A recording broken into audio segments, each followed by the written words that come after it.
What's up, y'all? Guess what? Just me to start the show today.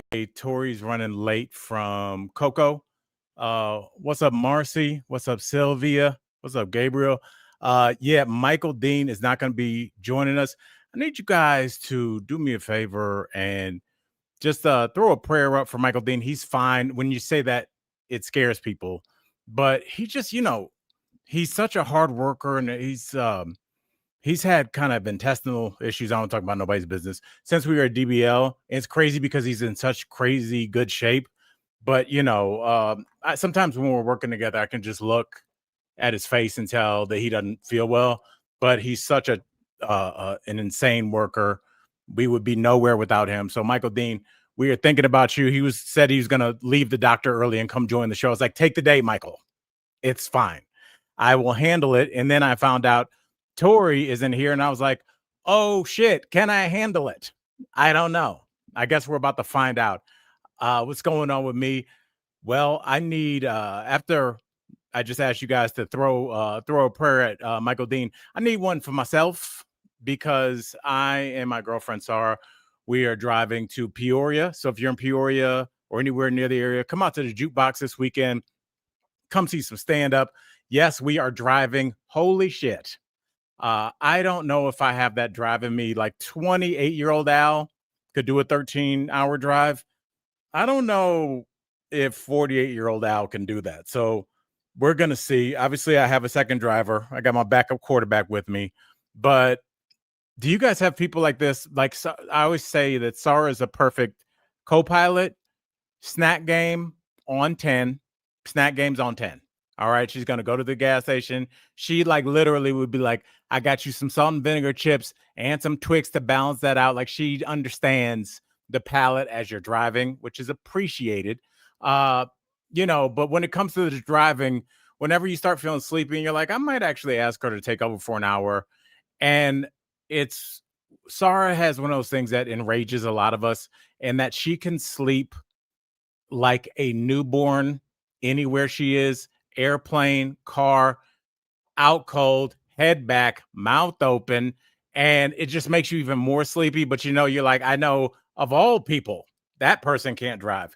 So I'm just going to get some rest tonight and head out tomorrow. I am supposed to go to trivia with Tori and Corinne, friend of the show, and Chris, our old executive producer from DBL, and our executive producer from my old show with Corinne, My Safe Word Is More.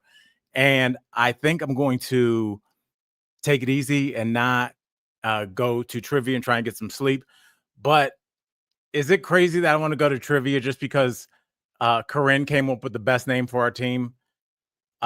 She can. Corinne, I don't know if you guys know this, two-time survivor. She's a crazy person. She is obsessed with death, and she came up with the name Diane beating these other teams in honor of Diane Keaton. So I want to go just so I can hear the trivia guy say, in first place, Diane beating these other teams. I think it's super clever.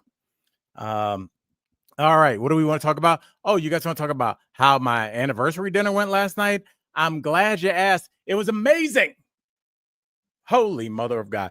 I'm not even a foodie because I always feel like that sounds snobby, like that's a step away from pushing a dog in a baby carriage to me, just describing yourself, even though I do love to eat and I have a pretty good palate. It's not as exotic as my girls, but it's unbelievable. And the cool thing about this place is it's a kind of a smallish restaurant. It's a Michelin star restaurant, which is my first time ever eating at one of those.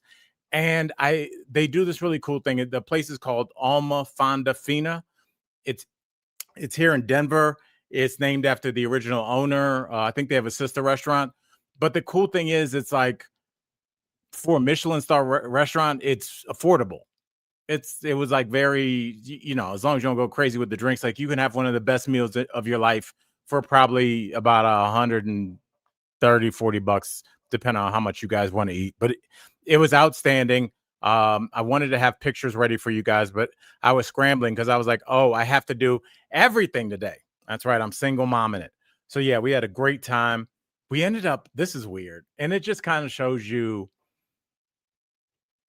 the strange distribution of wealth in this country. That's the word I'll use.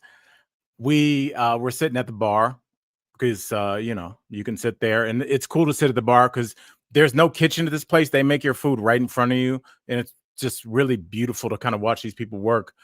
And we ended up sitting next to a woman who was probably in her mid 70s. She told us a lot of things. She told us she just had back surgery.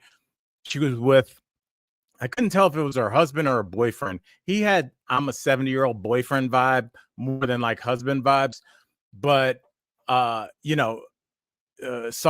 they were sitting close to Sarah. I was sitting away from them.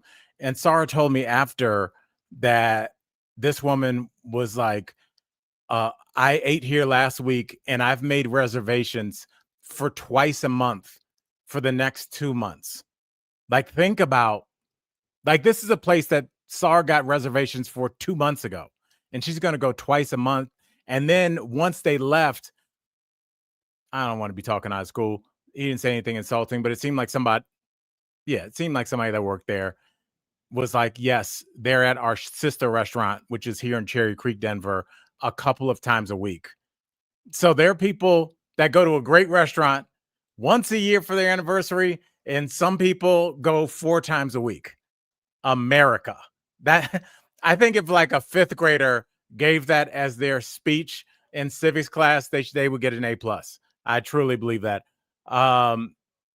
Would who consider doing this podcast with me? I don't know. Maybe. Oh, was it?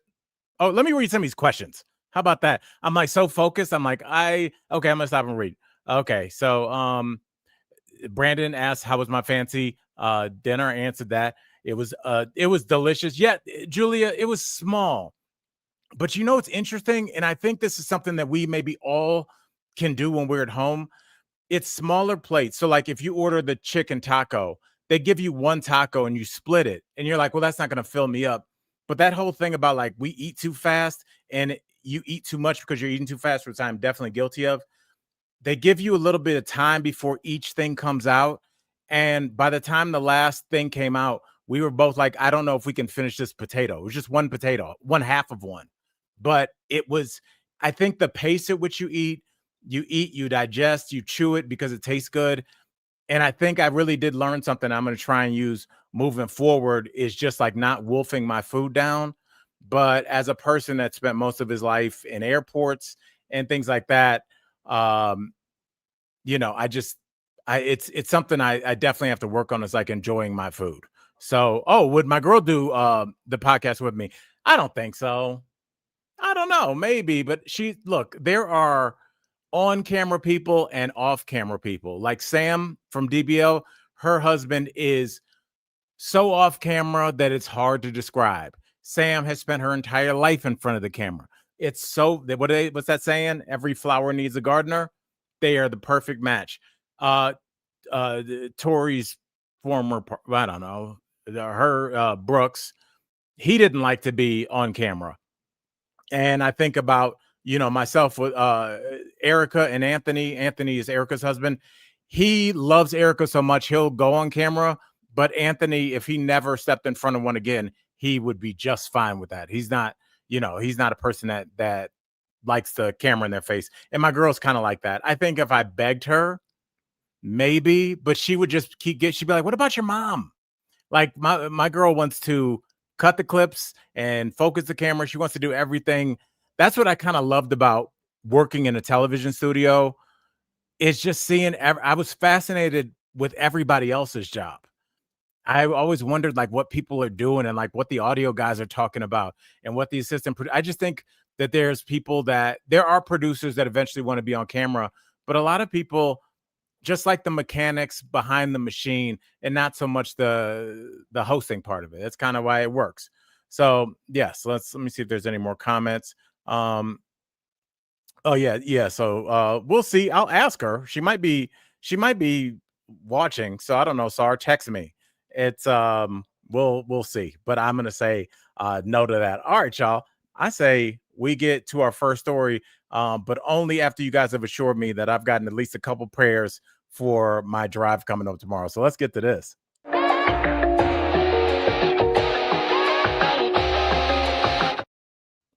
All right, guys, I know it's going to shock you. We got some good news. Sit down. Don't leave. I'm not lying.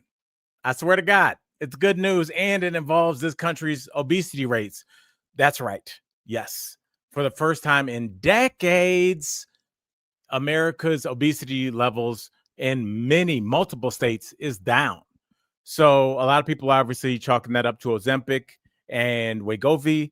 And I just want to know, I'm going to put the comments back up, and I want to see where you guys are in terms of what is that. Do you think that's the only reason? While you guys are commenting, I'll say this. I remember sitting across from Dr. Coley 3 years ago, and we were in a commercial break, and Dr. Coley was like, in a year or so, there's going to be this new weight loss shot, and it's going to change the world. And I was like, Dr. Coley is not one for hyperbole. She's a fun person, very warm. I love Dr. Coley. Dr. Coley, come on the show. But Dr. Coley doesn't say stuff like it's going to change the world. Like, that's something I say all the time. I'm like, bro, come to this party. It's going to change your life. Probably not. But I probably need you to drive, especially back when I was drinking. So I would sell it a little bit. Dr. Coley didn't need to, but yet she was exactly right, because here we are doing a podcast in 2025. And I think whether we want to admit it or not, we've read so many articles where we have the highest BMI, our kids are overweight, that we just kind of got used to it, and almost in a way was just like, that's just who we are. But apparently not. I think everybody in here knows somebody that has taken Wegovy or Ozempic. What are some of the other ones? There's a one that's like the blocker one, but they just look like a totally different person. And I think we have learned that, this is a medical condition. When I was growing up, it was still, if you are overweight, you're lazy. You just need to get out there. And my sister struggled with her weight for a lot of her life. And you think about Oprah, who was for decades the most powerful woman in the world, especially the most powerful woman in media. I don't know about the world, Al, but she's probably one of the most influential. And Oprah could not get a handle on her weight, and she had access to everything and everybody, all the best chefs, all the best doctors, all the best trainers. It's almost like inherent to some people, just like some people go bald early. Some people just carry weight differently. Some people carry weight in different places. Some people, they'll gain a bunch of weight and they can drop it at any point, and they're like that for most of their even adult life. Some people have a milkshake and they have to, work out for a day and a half to get it off of them. It's just genetics and life and just how we're all wired. And this miracle drug has come in, and I know there's been some people that hate, like, oh, you need to lose weight the right way. That's why we always ask these celebrities, like, be honest about how you lost your weight. First of all, don't tell me what to do. How about that? All right. My job is to entertain you. If I'm a famous singer and I show up 100 pounds lighter, just be happy I'm healthy. Now, I do get the argument, as I'm arguing myself in the head, that you have young fans and they might not have access to the same healthcare as you do. And so you need to be forthcoming. But at the same time, this is a medical procedure, and HIPAA, I mean, not even your doctor has the right to talk to people about any kind of medical procedure you've undergone or might be undergoing. There's even been talk that it's borderline illegal for, in a football game, when they say, I'm going to give myself a position, star quarterback Al Jackson twisted his ankle and will be out for the rest of the game. That's technically, by HIPAA standards, that's a violation. You can't just walk in the waiting room and be like, hey, he's got the clap. You can't be saying that. That's between me and you. And so let me see, what do y'all think about, should celebrities feel the need to tell people if they're on Wegovy or any of those drugs? Because what I've seen from some YouTube influencers that have had some smoke for some of these celebrities, they were like, what happens is, if you get on Wegovy because you're like, my favorite singer is on it, and they look great and I want to look great. And then you get on Wegovy, but it's expensive.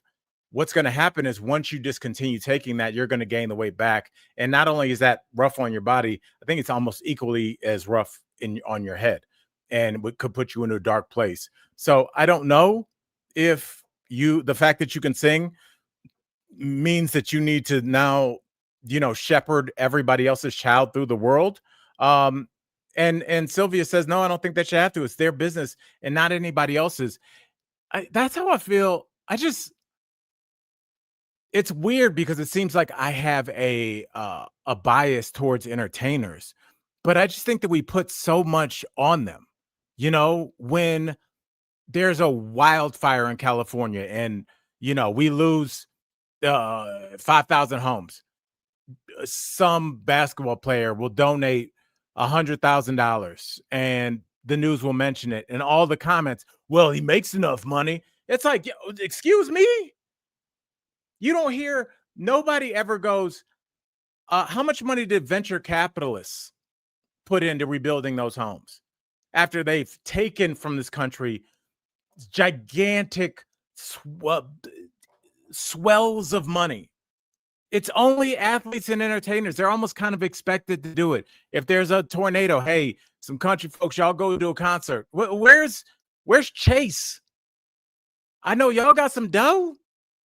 I just don't understand why it comes on celebrities like, oh, if they get a DUI, well, you're setting a bad example. That's what mom and dad is for. Come on now. Let's keep it 100. You can't ask me to sing and raise these kids. So, all right. And Shelly said, oh, Shelly belly dances? Oh, she said, okay, since I started belly dancing 17 years ago, my self-esteem is so much better than it was when I was a 98 pounds and vomiting. Yeah. You know what, Shelly, when I was growing up, and I don't even think my kids would have reference to this. Remember, like there would be like those special kind of after school shows that they would try. And for me, I remember there was one where a young Ben Affleck was like a high school football player that wasn't good. And he started taking steroids. It was about the dangers of steroids and like how you could go through roid rage. And the other one that I never hear this term anymore was anorexia and bulimia. There used to be like major sitcoms, like a show like Family Ties would spend like a half an hour and like a major character would be suffering from this. And the family would discover, and there would be like a moment on these shows. Like these shows used to get real. I remember an episode of Different Strokes. Shout out to Gary Coleman, Todd Bridges. What was the white dad's name? He had a cool name. I'm not looking. Shout out to Shelly and the belly dancing. Something Conrad Bain, I think his name was, from Different Strokes. And the young white girl that played the daughter on Different Strokes, her name was Dana Plato. Shout out to me. I don't need Google. I got this. Yeah, that's right. And there was an episode where she was like SA'd. I can't say that word, but she was assaulted like on the show. And, they dealt with that as a family and it was like a really heavy episode. There was an episode where Arnold almost got abducted. And I don't know if this exactly ties into the situation that I experienced, but you can't tell me that this, especially pre-internet when kids were extremely naive. There was an episode, and I remember it like it was yesterday. Arnold and his best friend, Dudley. I can't believe I'm talking to y'all about this, but it's some real stuff happening on TV. Arnold and Dudley were at a pet store because I think Dudley just got a puppy, and they were in there by themselves. And this kind of older white dude walks in there and he's like, hey, can you help me carry this bag of dog food in my car? Oh, do you want to see my puppy? And like, I don't know. Yeah, I think the guy got him back to his house and like showed them CP, if you guys know what that means. Something P dash N. Okay. I think we got that. Young person. Okay. And this was, again, on television, and Todd Bridges broke in and saved Arnold and his friend. But a couple of years after that, I was in my grandparents' neighborhood, on my dad's side, this place called Shaker Heights. Ohio, not too far from where the Kelseys are from. I grew up in Cleveland Heights, Ohio. That's where the Kelseys are from. That's why their podcast is called New Heights. And I was in Shaker Heights where my other granny lived. And I was walking around the block, and there was this, I don't really picture his face, but like everybody's older than you, but probably like a 40-year-old white dude. And this is kind of like a quiet side street off of a major street. And his car was parked at a stop sign, but he had his hood popped, and he had like a funnel in, like, I don't know, some part of the car. And he was like, "Hey, can you come over here and help me pour this?" And I don't know. I didn't know anything at that age, but I knew that no adult had ever asked me to help them do something physically. And it just seemed like he was trying to get me to come closer. That it may have been totally innocent, but and if it was probably very strange for him, because I immediately burst into tears and ran back to my grandmother Mary's house. So either he was trying to do some harm and he's like, "Man, that kid was smart," or he just needed me to hold some antifreeze for him, and he was like, "Wow, people are really overreacting in this neighborhood." All right, let's move on, because we have I don't think there's ever been a stinger more appropriate for this next story.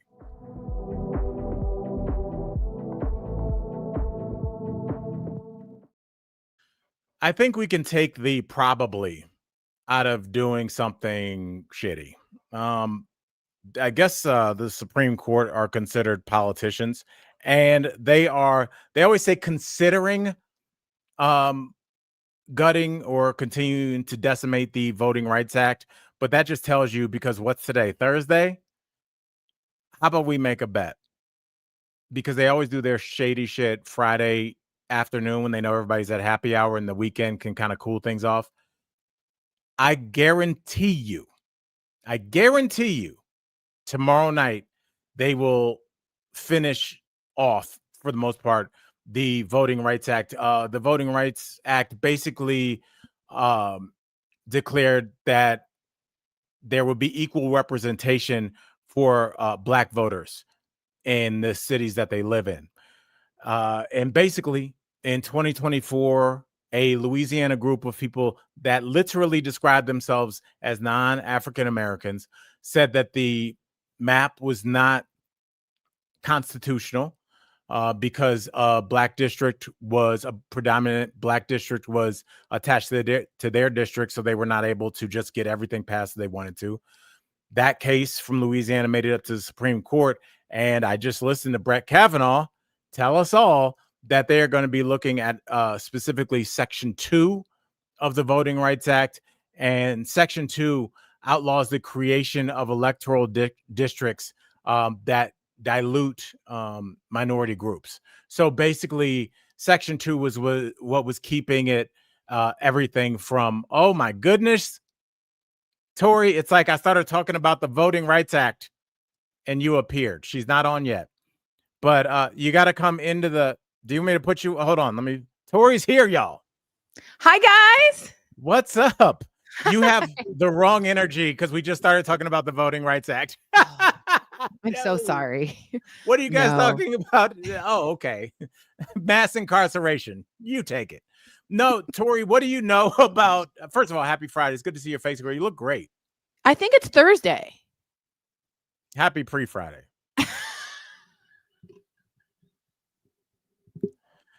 Tori, I never know what day it is.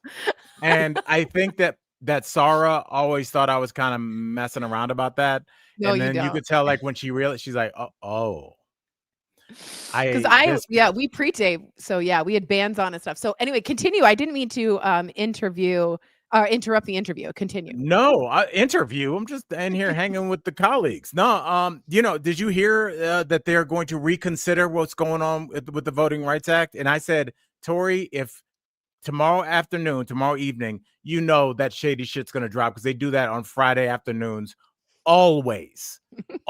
So what do you think this is? Do you think this is just a final blow? And what do you think prompted this? Because I had some thoughts. I think there's been usually a Supreme Court will take a case in which there is a national issue going on that needs to be addressed, and they need to be the final voice.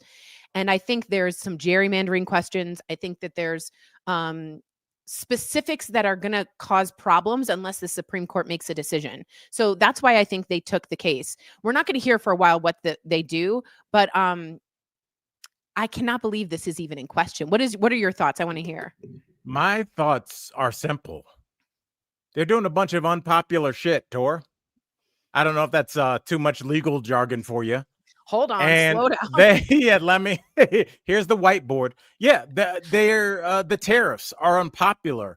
ICE is unpopular. Trump's ballroom is unpopular. Elon Musk coming in with the chainsaw is unpopular. The destruction of the education system is unpopular. Firing 4,000 federal workers this week is unpopular. And they know the midterms are coming up, and they know they're not going to be able to do the stuff that they've been doing. So instead of trying to change the hearts and minds, which is a lot harder, they just go, how about we just call 9 guys we know are in our pocket? Well, 7. Six. Yeah. And we just get that done. So I that's the genesis of it. And I just I do want to ask you guys to keep a lookout. Amy Coney Barrett, I don't think she's in his pocket as much as she says, although I'm always disappointed. But she has said that is precedent. That is law. That is what we do. And I always think she's going to be the one to step out. I also think Roberts is someone to look for to see if he steps out. But I always get disappointed. But this is, a long time ruling. And I think that they would stand back and let the standing stand at this point. But I could never, ever know. I mean, at this point, I don't know if you guys know too, a bunch of governors are getting together to cause a public health forum of Democratic governors just to go up against him. So now we're looking at the president versus governors, U.S. governors, and we're starting to see this kind of come through with Pritzker and Newsom and stuff. So he's using every tool in his toolbox to try and get things through. I think he wants a 3rd term. I think he's going to challenge that amendment. And they asked Coney Barrett about that too, and she said it's already written law. And so I want to believe her. But she surprised me a few times. And Trump's been like, So keep an eye out for her and Roberts is what I would say. All right. Well, Just Me says, Al, don't be a Debbie Downer. What I got to scroll. Okay. It says, Al, don't be a Debbie Downer. Look at and reconsider doesn't necessarily mean a negative change. In this administration, it normally does. Well, I mean, Just Me, what I'm going off of is, do you remember a couple months before it went down, there was the leak about the idea of them overturning Roe v. Wade, and then it was done in the summer? Yeah. I think they give a little bit of a heads up for the public to be able to digest it. Yeah. And then even once people are mad and people have their talking points on both sides, and they go ahead and do it on a Friday night, and it's just done. Just Me, we've lost a lot. I wish that I thought that I was being hyperbolic. And since we're on the subject, I'm going to tell the colleagues this. I'm going to tell you this too, Tori. I'm worried about Saturday, sis.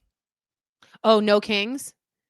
I'm worried about it. So if you guys don't know, the No Kings is on 50 states are doing it. You wear yellow. Denver has it if you're interested. But the right is now calling it the Hate America Rally, which is insightful in its own way. But there's nothing more American than going against a king.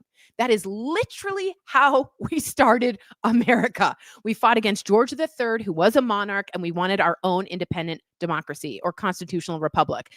It could not have been a worse misnomer. So I'm hoping to step out and going. Renee says she's going. If not, I'll definitely be saying something on my Instagram and wearing yellow. But again, the most American patriotic thing you could do is march in a No Kings march. That's exactly what it's there for. So I'm excited, but you're worried about violence, Al? I'm worried that violence will be stoked. I mean, Trump has floated a couple times this week about invoking the Insurrection Act. Yeah, I know. What he's gotten so far with the ICE protests has been people showing up in inflatable frog suits, mocking the ICE people. And I don't know if you've been watching the videos this week. It's almost impossible, unless you curate your feed, not to see a couple of them. ICE has gotten very aggressive. Did you see them pepper spray the air hole of what was it, a frog? It was a frog. Yes. Which could kill somebody. Like spraying pepper spray to somebody enclosed in an inflatable suit. It has nothing to do with but enter your body. Yeah, he sprayed it right into the hole on the side. He had to find it, and it sprayed right in. I was amazed. I was Right. amazed. And now the difference between now and a couple weeks ago, Tor, because I've been following this every day, is now it used to be go with the megaphone. You can say whatever you want. You could yell no kings, or you could make fun of them. You do whatever you want. That's, you can say stuff, freedom of speech. But now when they're saying stuff, the ICE people are approaching and taking down aggressively. I follow this guy named Ricky the Roadster. Have you seen him? Is he the one that they pulled over the line?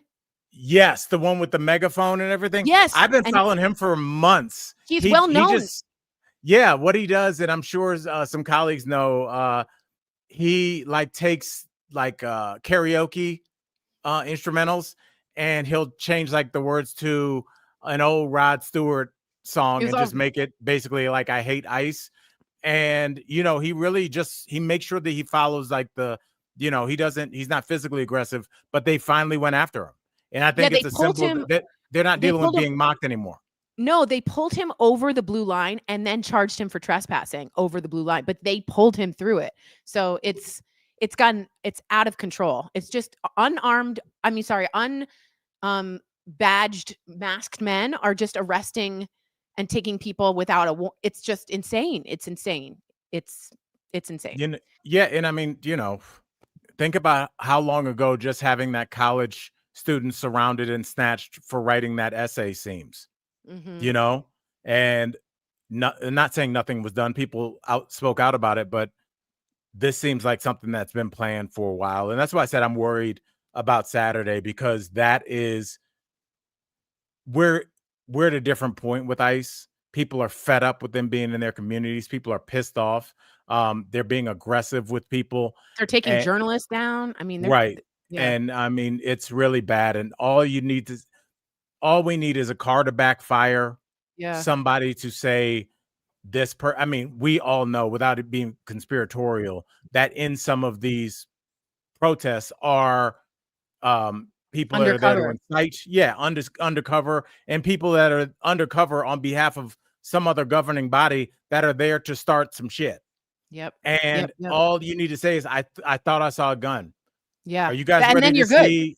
Are you ready to see dead American citizens in the middle of American streets shot by American law enforcement? Because we got Kent State and we're staring right at it, but on a much, much larger scale, because we're going to have a Kent State in every state. Exactly. And I want people to be like extremely careful out there. And to call it a hate America rally, he's already inciting the violence, starting with that. But well, that's what we were doing. And I said this when we were talking about January 6th and everything still on DBL. The way that you curry favor in ways to circumnavigate the Constitution or whatever you're not supposed to do is you call your opponent a traitor. Right. Because traitor and treason are only settled with one thing, and you don't even have to say it.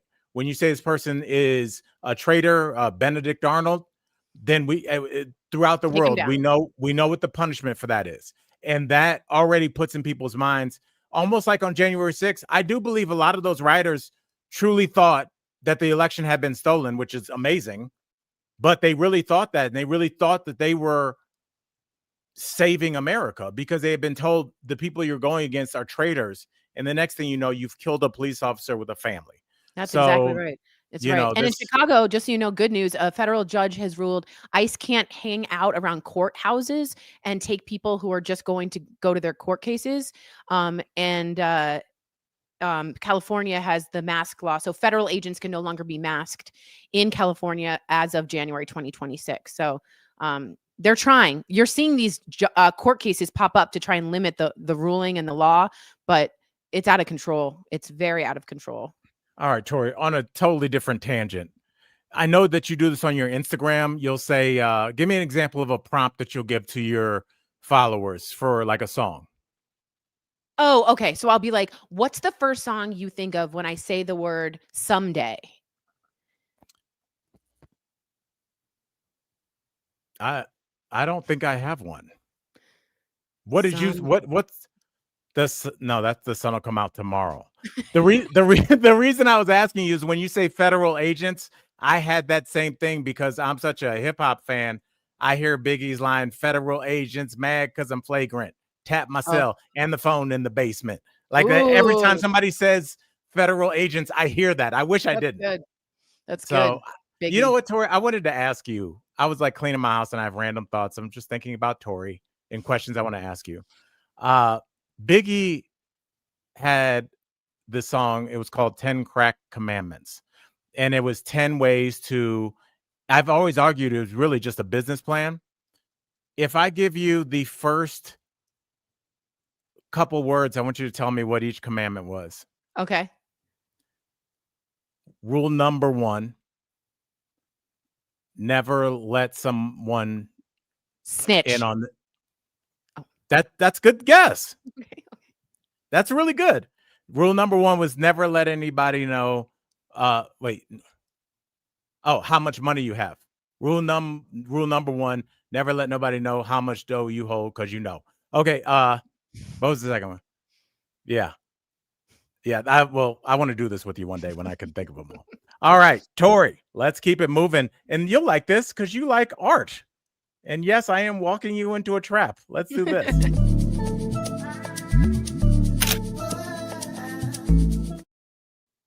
Okay, Tori, have you heard about the Arc de Trump? Yeah. Yeah, I Okay. have. I am going to upload the photo in a second. So you talk to the people about what you know about the Arc de Trump. So this is a suggestion from the president to build this big arch. Again, stealing from the Europeans, the Arc de Triomphe. He wants statues. He likes things that are of icons, the military parade, the ballroom. He likes this sort of show. And so they're thinking of building this arc I don't even know. And it's It's using so it's embarrassing. using our tax dollars for. Yeah, Brandon said, "Isn't McDonald's the Arc de Trump?" That was good. That was very good, Brandon. So that's what it's gonna look like. There you go. Yeah, with the golden, the eagles on the side. I mean, all of this has its take into neoclassicism and trying to be more, I guess, more European. I don't know. He wants the antiquities and he wants the iconography of that world in this world.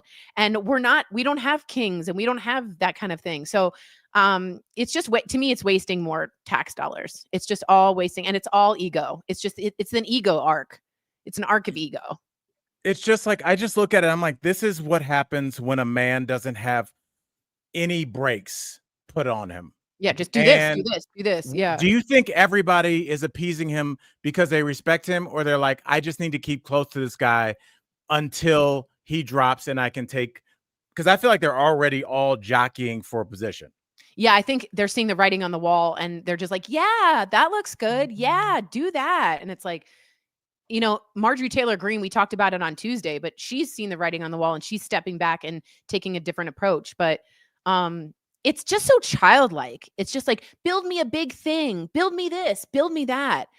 And to me, like about me, famously, Ronald Reagan did not want anything named after him. He always didn't want that. He never wanted a statue, never wanted that. And of course, they named my airport the Reagan Isn't National there an airport named after him? Yeah, but he Yeah. specifically said he did not want that. So it's just so childlike. And someone said because he's not going to get the Nobel, he really won't. He won't Oh, that's because probably what it is.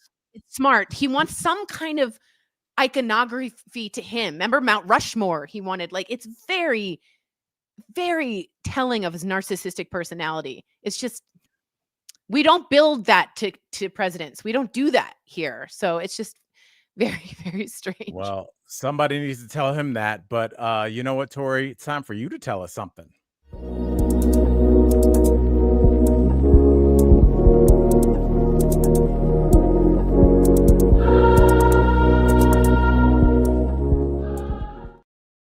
Oh, it's time for some vibey sports. I've been getting Tori, some right, huh? I just tried to upload the video. Give me one more second, Okay. colleagues, and I'll have it uploaded. But guess what? All the experts that know everything picked the Buffalo Bills to beat the Atlanta Falcons on Monday night. And Tori Schulman said no. Josh is going to be, he just got married to Haley Stanfield, and he's going to be tired because of the wedding planning. I didn't hear any experts say that. Tori said it. And He's going guess to be what? distracted, is what I said. And guess who had a great game? Bijan. Bijan Dijon. That's right. Bijan Robinson balled out. And I said he'd have a good game. He had the best game of his career. Yes. Tori, I'm telling you, like, I was talking to my buddy Forrest. You guys, I love this, colleagues, that you guys all know my goofy friends now. So when I mentioned that they've been on the show, I was talking to Forrest about an hour or two before we jumped on, and I told him about the segment that we've been doing because he plays fantasy, and I'm like, I swear to God, my co-host Tori is really good at predicting. So no pressure, as the kids say. That's right. But hold on, Tori. Let me see if I can get this picture for you. Hold on. We have a Monday Night Football game tonight. I know I didn't have to tell you that. No, I'm like, I really have a you're dialed in. You know, dialed in. Okay. Do you know who's playing? Why don't you worry tell about me it. I'll tell you, even though you know. First of all, here's Bijan. Okay. Ooh. that was the kind of ooh that gets a college professor fired. Like, you don't realize you said that out loud at a faculty meeting. Okay. He's on Atlanta, right? Yes. Okay. And you said he was going to have a good game, and he did. All right, Tori. That was last week. And you know what, baby? We own this week. And tonight, we have a very important football game. 2 40-year-old quarterbacks. Only happened one other time with Tom Brady and Drew Brees, but now it's going to be Joe Flacco, who just left my Cleveland Browns, went to the Cincinnati Bengals, and Aaron Rodgers, who I'm sure you know, plays. Still playing? Yeah, hence the 40-year-olds. He's playing for the Pittsburgh Steelers. Wow. The Steelers. That's how they talk up there. Do you know what they call people from Pittsburgh? Let me see if anybody in the group, any colleagues know. It starts with a Y. Take a guess. Youngville. That's close. Okay. No, they call them Yinzers. Yinzers. Okay. I don't know where just like I don't know why they call people from Indiana Hoosiers, but yeah, they're called Yinzers. My buddy Billy Gardell. There we go. Sylvia knows. So yeah, we got 2 40-year-old guys from 2 hard-working Midwest cities, Cincinnati, Pittsburgh. Union jobs. Yep. Blue collar. Yep. Pabst Blue Ribbon, Rolling Rock. I had that today on the show. Yeah. Yeah. Oh, you had a beer today? Yeah. We had Wally's Wisconsin Tavern on, and we were talking cheeseheads. So, yeah. Anyway. I've always said my time in Wisconsin was the most eye-opening because when I was living in Miami, I was like, nobody drinks like we do. And then we get to Wisconsin and you meet adults that you respect that crack their first beer at 7 a.m. and not in a like, we're partying, just like this is normal. What's up? Yeah. So, Tori, do you like Aaron Rodgers? 40 years old, did a bunch of mushrooms this summer, did some ayahuasca in Costa Rica, coming back refreshed, feeling good in Pittsburgh where he's being respected? Or do you think Joe Flacco, happy to be out of my hometown of Cleveland, now in Cincinnati, right down the road, is going to show that he's still got a little bit of gas in the tank? They are playing at Cincinnati tonight. Okay. I say this because I also the teams are the Steelers and the Cincinnati Bengals. Just look at my shirt. Yes. That's what I thought. The Tigers. Even though I'm a Browns fan, I feel like I should cover this. I know. I was like, aren't you a Cleveland Browns fan? I'm so embarrassed. I don't love Aaron Rodgers' take on the vaccines. So I'm going to go with Flacco. So Flacco beats Rodgers because Rodgers hasn't been taking his vaccines. Maybe and he's been in the mushrooms and the ayahuasca. Yeah. By the way, do your thing. Go do your thing. But I think this is Flacco's time to shine. And it's going to come down to a 14-28. Okay, so Cincinnati's going to win 28-14. Is that a thing that they could they win that number? Absolutely. Some safeties, maybe? Some safeties? No, you can that's a very basic score. That's 4 touchdowns with an extra point for Cincinnati and 2 with an extra point for Pittsburgh. So there you have. Tori has given us her take. We will see how she does. Tori, let's do this because we were real heavy up front. And colleagues, thanks for riding with us. We're gonna let's have a little fun. I guess this will count as food.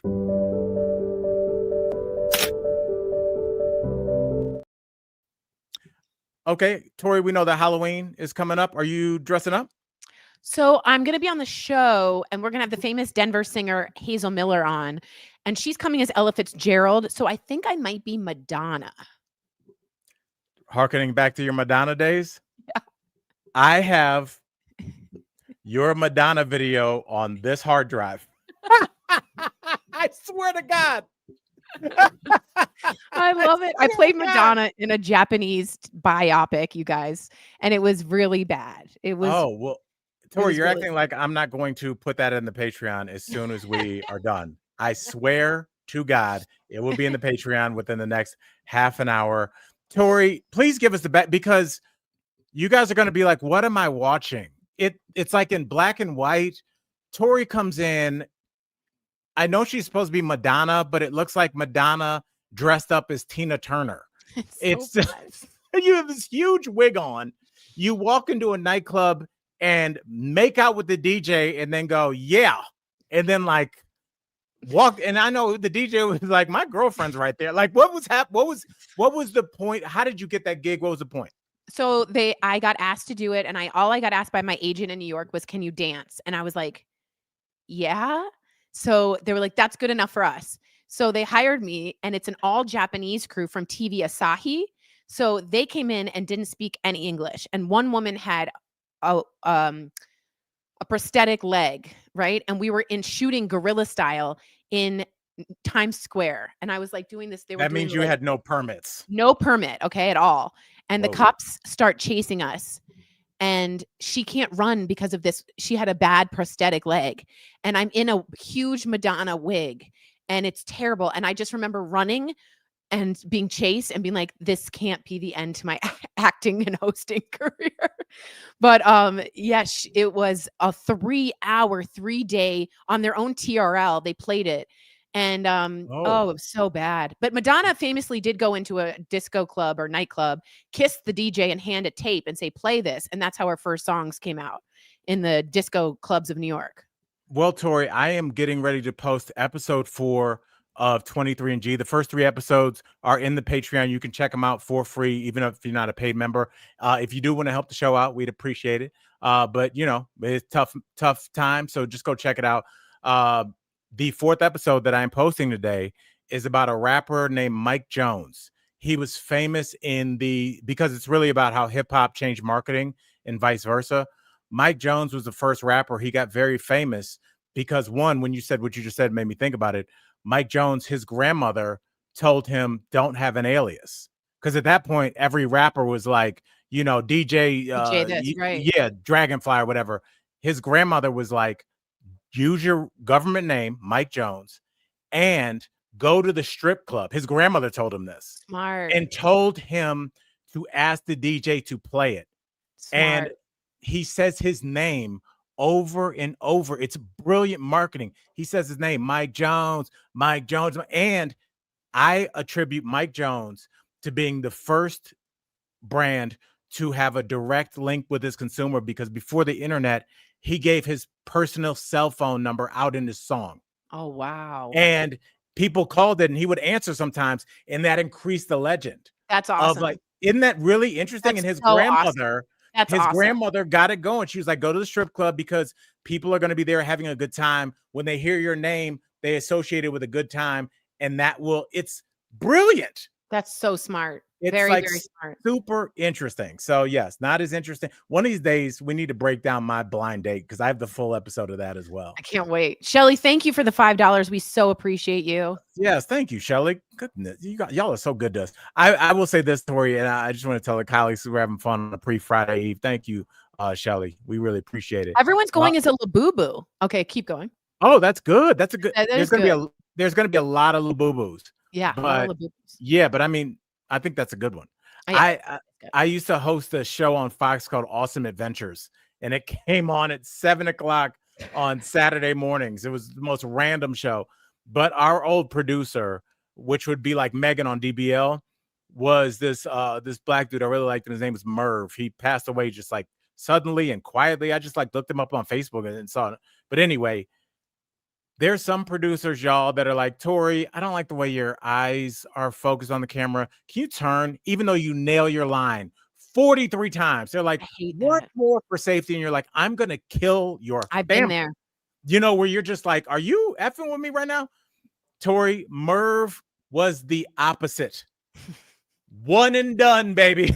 Tori, we were in Jamaica, and just because, you know, Jamaicans are just laid back, we were shooting at the Breezes Resort, and we were interviewing one of those guys that makes, you know, that kind of like straw that they make flowers out of for tourists.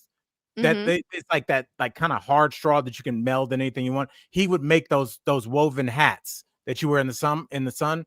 And so he's showing me, it's the most boring interview ever. It's hot as F. It is insanely hot. And I'm like, what am I doing? And the guy, Jamaicans, like, they're just so laid back. The guy takes a cell phone call while we're going. And I was in it, and I was like, oh, okay. And he's like, no, man. All right. Well, you know, all right, about 4:00. And then it hangs up, and we continue the interview. And I was like, what did Merv do? I was like, do we need to redo that? He's like, we got it. It's like, Tori, shout out to Merv. God rest his soul. Merv. Merv was one and done. We used to have because that was right before everything was so scrutinized and networks were like on your back. So like we would just go places, and Merv would I remember when we did go to Jamaica, like I was supposed to jump off of whatever that famous Rick's Cafe cliff. There's a cliff there. And I didn't want to. I'm scared. I have the footage too. Remind me, colleagues, to post this on put in the so we can do it on Monday. I can barely swim. And the tourist that jumped before me, he had his hand like this over his nose. And it's when he went under the water, it scraped it. And he came up and he was bleeding. And I had to go next. And you can see my face. Tori, I'm so scared. And I remember, because we had a Jamaican camera crew, instead of just being like, you know, even if we didn't feel that, me and you'd be like, you got this, you know, just jump and you'll be done. The cameraman I had was up there, and he's like reading the like, you should not jump off this if you're pregnant, if you have a bad back. And he's just reading them and just talking. He's like, oh, this is dangerous if you have a bad back. I wouldn't do this, man. This is dangerous. Oh, don't jump if you have epilepsy. I wouldn't. You should stop. And I was like, I don't need this. Or like, just let me go. Just let me. Merv was like, we're good. that should be on his tombstone. I'll never forget Merv. We got it. One and done. But Merv, the camera lens is on. Good. We're all fine. Right, Tori. Let's. I want to talk about this because this involves a little romance. Yes. Okay. Let's talk. Where's the damn romance? I'm gonna wait. I'm gonna find it. To be near you feels like heaven in the afternoon.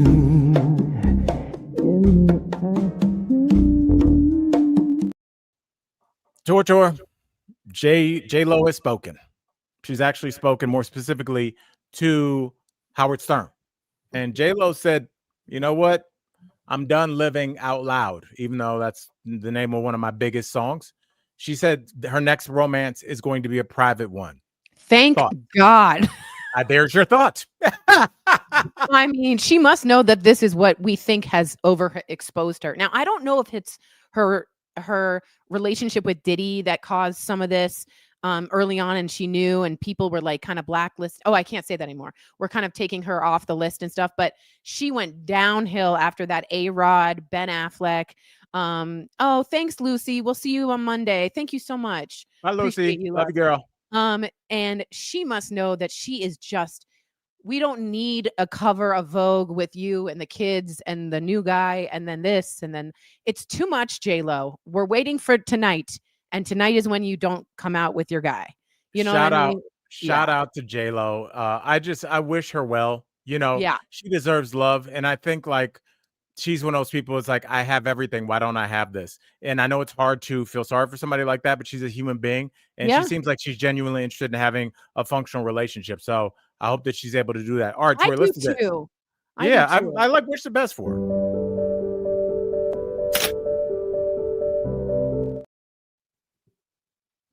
All right, Tori, we're talking chocolate covered Oreos because that is what Gwyneth Paltrow says is her go-to like secret craving. What's yours?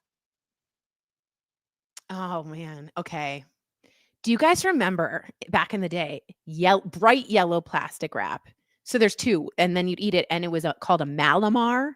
Yes, of course. Okay, so I would have a sickening amount of Malamars, and then the other one Wait, is how many is a sickening amount? like a full roll, like one full side of Malamar, and then Okay. like half of the other. Like I was so sick. And then the other one, I think you guys remember this. It was Little Debbie's, the Swiss cake rolls. Yes. I That was used to Little lick- Debbie's were traded at my school like I'm sure things are traded in jail.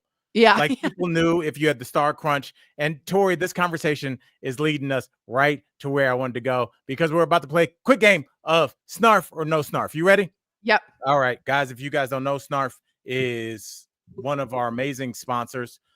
They just opened another location here in Denver, in Lowry. Yep. And they're getting ready to open some locations in Texas. That's right, Hello. Texas. We're coming. Tori and I are going to try and sneak down there and help them open up a couple of those as well. We like to play a game called Snarf or No Snarf. And what I do is I ask Tori a question about a food. If she likes it, she says Snarf. And if she doesn't, she says No Snarf.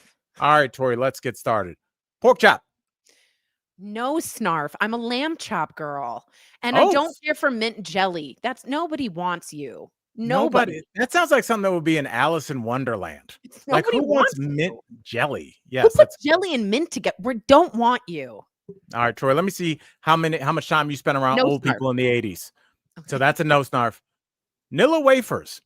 So Snarf. Hardcore Snarf. I like to touch them and suck on them and like them dissolve. I like to dip them in things. I'm a big Nilla wafer fan. Snarf. Shout out. Okay, Triscuits. And you guys write in. No mint on meat, says Lee Now. That's a great slogan. It can't happen. Why? It can't happen. It's abusive. It's rude. Triscuits. I'm a Snarf. But I prefer it with cheese. And to be honest, I'm a little bit more of a wheat thin girl. Okay. Country fried steak. I don't think I've had it. I don't think you have either. I would bet my children on it. I don't think that you have.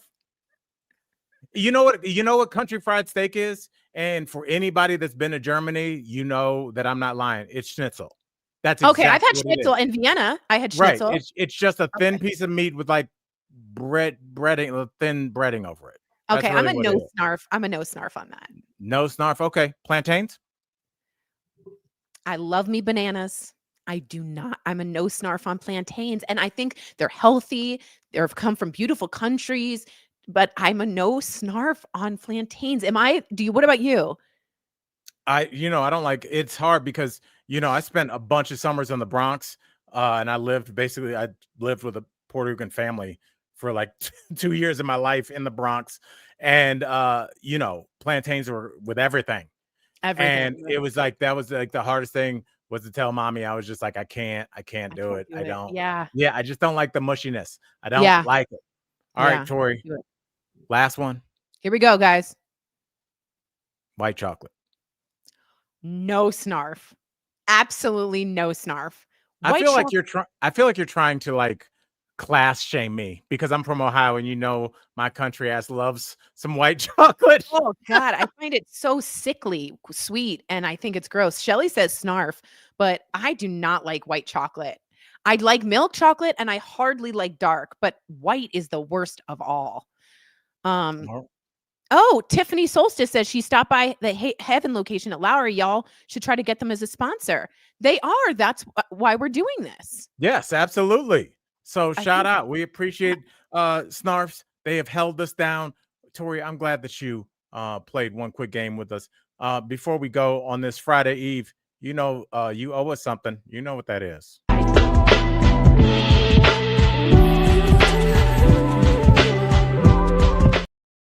Okay. A lot All of people right. with me on the white chocolate. I appreciate you guys. Really? Wait, Yeah. what? No, wait, Christina likes it, and so Do does we need to have Sean. some arguments in here? Is this Not how a- we get divided, colleagues? Is this how the office place falls apart? It's over white. I can see it's all in our superior's office. Like, how'd this start? Do you know what white chocolate covered Oreos are? And he's like, is that code for something? All right. So Oh, let me man. see. Let's see. Dark is the healthiest, yes. And Gabriel, I get that dark is the healthiest, and I feel like once I get on a roll with eating dark chocolate, I'm like, okay, especially with a coffee, I'm like, oh, this is what adults eat. But I'm an American. I've been here 50 years. I like my shitty chocolate. I'll do the chocolate on a Twix. I'm sorry. I'll do that fake ass chocolate on the back of those Nestle's Toll House, the stripes on one side and the solid chocolate on the back, whatever those are called. I like terrible chocolate. I'm sorry. It's a good chocolate's wasted on me. I'm sorry. Well, a lot of people agree with you. Al. Yeah, it's not. I'm sorry. I don't meet your chocolatier standards. All right, Tori, what fact do you have for us? Okay, you ready for this? Yes. The Terminator script, famous movie, well known, starring Arnold Schwarzenegger and Linda Hamilton. Thank you. How much do you think the Terminator script sold for? Like in the beginning? This is what, like 1986, 7. I would say it sold for $85,000. Okay, everybody write in. Gigi wrote 1.8 mil. I'm waiting for Do you know one how much more money person. that would be? And That's a lot. what movie? What year did Terminator come out? Let me look and see. 75K, 5K. Okay, are you guys ready? Hold on. Let me see what year Terminator came out. Okay. Tori, have you ever seen Terminator? Oh my God, I've seen Terminator and Terminator 2. They're excellent movies. One of the best sequels ever to take place in this world. 100,000. We got 75,000. 1984 came out. Okay, 84. Are you guys ready for this? 100% on Rotten Tomatoes. It's a great movie. It's a great movie. It's $1. What? The script sold for $1. How did that happen? I don't have any more information for you. How do you not have information? I have no more information. It was $1. I guess they thought it was going to be a nothing. Nothing. That'd be like you saying Washington Monument made out of chocolate. I know. I don't know. No other information. When Seabiscuit came out and they were showing the horses, he looked like a quarter horse, and people spent like $2,000 on him. Like no one thought he was going to do well. And he's my hero, my deep, deep hero. So you never know. Like Coca, $1 for Terminator. Okay, Tori, let me ask you a little movie trivia really quickly. It's a little bit crude, but it's a line from a movie. What movie does the phrase "I'd buy that for $1" come from? I'd buy that for $1. I'd buy that for $1. What? That's RoboCop. Oh, yes. Nice. Is that they the were one showing with like 3 boobs? that? No, that was not The Running Man. That was where Arnold Schwarzenegger goes to. I thought that was RoboCop. No, RoboCop is where the one police officer in Detroit in the future is really badly injured, and instead of dying, they give him like a robot cop's body, but he still has a cop. He's still like half human. I see. Total Recall. Total Recall. Gee, thank you. And you know what's? Thanks, Sean. I was so embarrassed because the Total Recall remake is on the Netflix queue, and I'm old school. I'm like, no, I have one Total Recall, and that's one with Arnold Schwarzenegger. But RoboCop, and it's ironic we couldn't recall Total Recall. Okay, go ahead. That is very ironic. RoboCop and the movie Starship Troopers were were directed by a German director. I'll get his name, but people took them as almost like parody movies or like goofy action hit 'em up movies, but they were really movies about fascism and about where we are right now, because he had come from Germany and he grew up with under German control. Wow. Oh wow. Yeah, and it's like super interesting. And there are people that I remember growing up, Starship Troopers, my friends and I would be like, the acting is so stilted and stale. And so it was meant to be like that. The characters are cold and they're not, even though they're all very attractive, they're not sensual or sexual at all. They're just being told what to do by the state. And it's really deep. All these movies that you think is just about one thing, like Google, like, what is Vanilla Sky about? It's about Totally. God. It's like so interesting. So I don't know. We could Fascinating. talk about this forever. Colleagues, thank you for indulging us and staying and hanging a little bit late on this Friday evening. Tori, anything that we can look for you on? I will be in Peoria at the Jukebox this Nice. Friday and Saturday. That's beautiful. I will be on 10 to 11 every day on 9 News, y'all. Check me out. All right, Tori. And with that said, I love you. I'm not Love sure. you too. I don't know if I know how to get us out of here. This might be bad. Oh no. I think it might be bad. Let's Oh, no. try it. Oh yeah. What?